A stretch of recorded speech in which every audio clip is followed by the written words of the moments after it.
If I look or sound dead, it's because it's 8 in the morning right now when I'm filming this.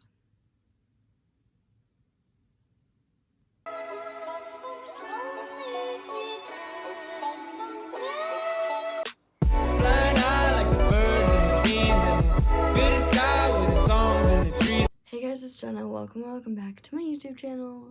So I'm going to be doing my top 10 books of 2021 today. This list was hard to make, mostly because when I read a book and finish it, it's because I liked it enough to keep reading, or I really just loved it. So there's not a lot of books that I didn't like that just were automatically like out of the running. And I had to go through 42 books, so I don't know how y'all do it if you read like 100 books and did this video.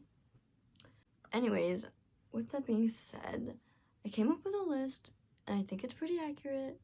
I'm feeling good about it, so we're gonna go with it.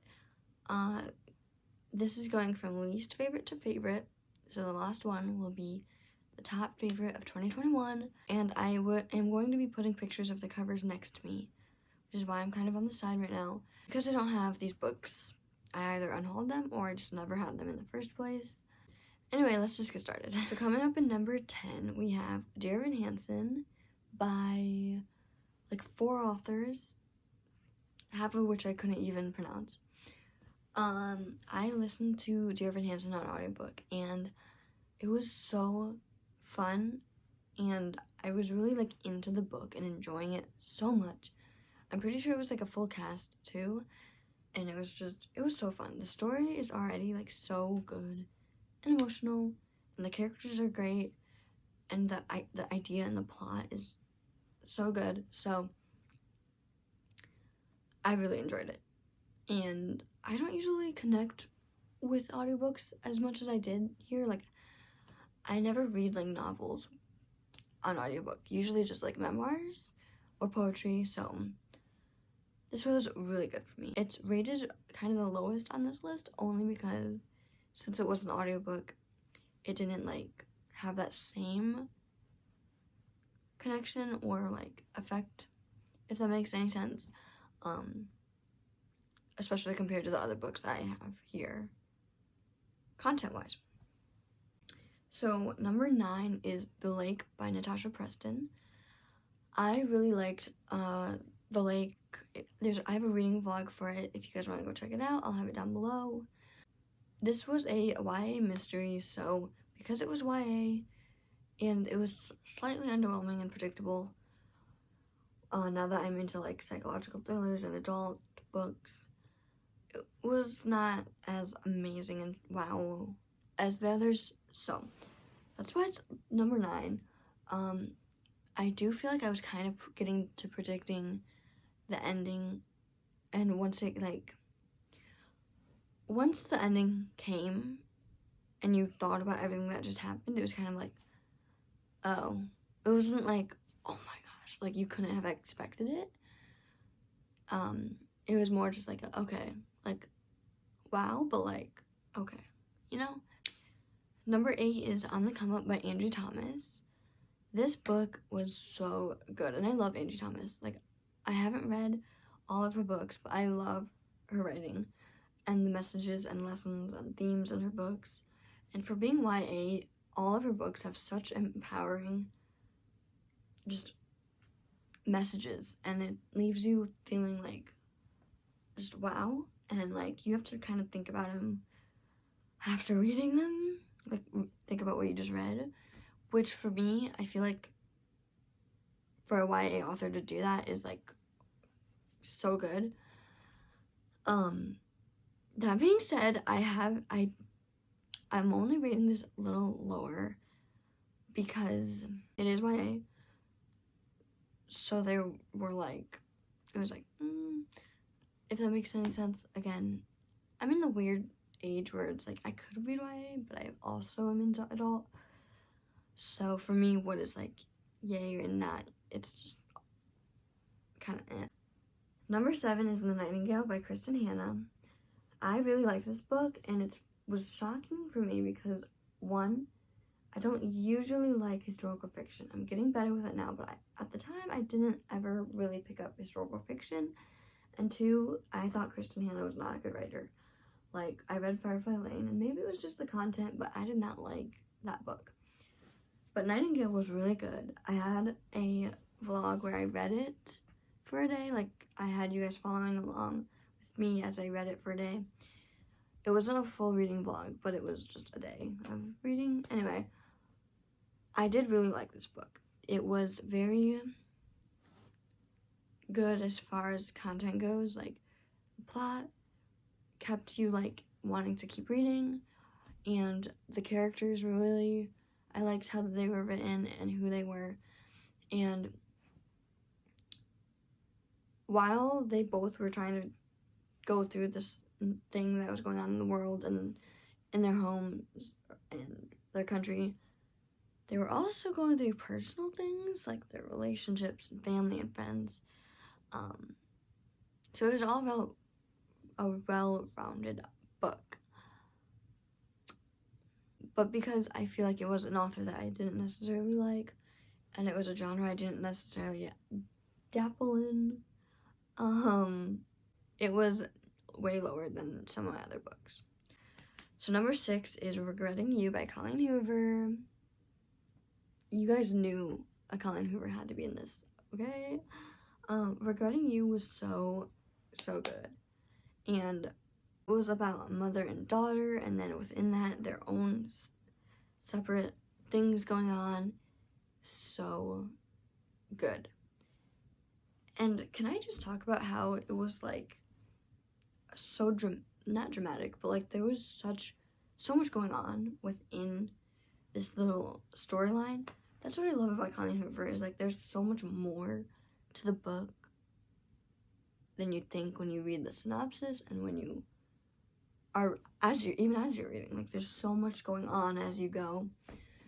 It was just so fun. So I loved it. I loved all the characters, and I just really enjoyed reading this book. Colleen Hoover did it again. Number 5 is The Dead Girl in 2A by Carter Wilson. This was one of my first psychological thrillers, and wow, it was just page turning, and it was crazy, and it was not like something I'd ever read before. And couldn't predict the ending, and I liked reading about the characters, and it was just like, oh my gosh, like, I was left with, like, wow, every time I put that book down to stop reading. So that's read number 5. Also, I keep moving this way, forgetting that I have to put covers there, so I keep moving too much. I'm sorry. Number 4 is No Exit by Taylor Adams. I read this very quickly, and I loved it. And I love how quick-paced it was. Like, this book was set in 24 hours. Like, I love that. Because it made me feel like I wanted to read it super fast. Because it was like boom, boom, boom. And there was just always something happening. And the way it was written, and it wasn't in, like, I don't think it was in, like, chapters. It was in parts, like night, day, dusk, whatever. The characters were crazy because they all, like, you got to know them, but you didn't get to know them to the point of what's going on. I was just, like, on the edge of my seat the entire time. I was left shook at the end. I was shook in the beginning. Just the entire time, it was, like, shook. So, yeah. Number 3, Silent Patient by Alex Michaelides. I really, really liked this book. It took me a while to get into it at the beginning. That usually happens, though, because I'm like, okay, I want to get to it. But I really, really liked this book because, oh my gosh, is Alex Michaelides' writing so good. And the characters were great. The way we didn't know it was anything that was going on, but we knew what was going on, you know? It was just, well, very well written, and I feel like now that I know how it ends, it would have been so hard to write that, and it like takes special talent to write that. So, round of applause. Good job. And now we're down to the final two. So at number 2 we have The Vanishing Half by Britt Bennett. This is partly higher up because I just finished it recently, but The Vanishing Half was so good. And again, another historical fiction that I usually wouldn't have reached for, but I was seeing the hype.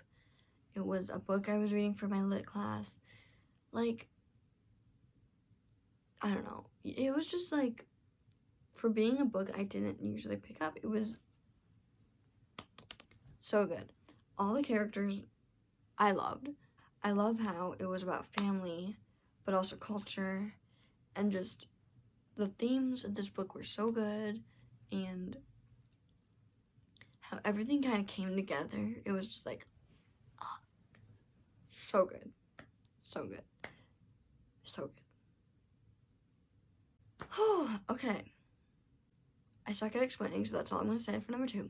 And now we are in the best book of 2021. And if you saw my reading wrap-up thing, you already know what it is, but my favorite book of 2021, and one of my all-time favorite books, is Fresh by Margot Wood. Wow, this book left me shook for a lot of reasons, and I'm just going to quick run them down.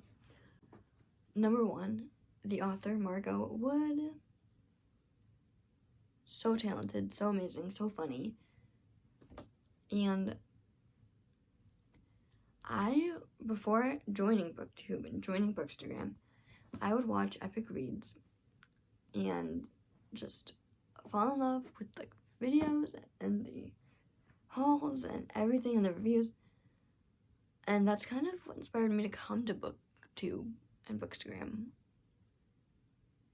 So, there you go, now you know. But Margot Wood started that, so I love that. I just love that. 2, this book is written in first person, breaks the fourth wall, has footnotes. Like, that's so fun and unique, and I'm always saying how picky I am with the way books are narrated and written in, and this kind of just fits exactly what I was looking for. Like, I wanted something where I felt like someone was just talking to me instead of telling a story, you know? Like, there's a difference between someone telling a story and just talking to me. Next, this book is so hilarious. It's about a girl in college, her freshman year, and it's very real and raw, and I feel like it's a college story that has never been done before, at least for what I've seen and read. It wasn't romanticized or anything like that, so I love that. And this was just so good. And the fact that I got this in a giveaway, this is an ARC.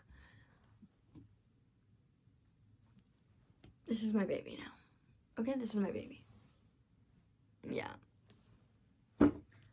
So, that's it for my top 10 of 2021. I hope you guys enjoyed this video. Let me know below your favorite book of 2021. Thanks for watching, and I'll see you guys in my next one.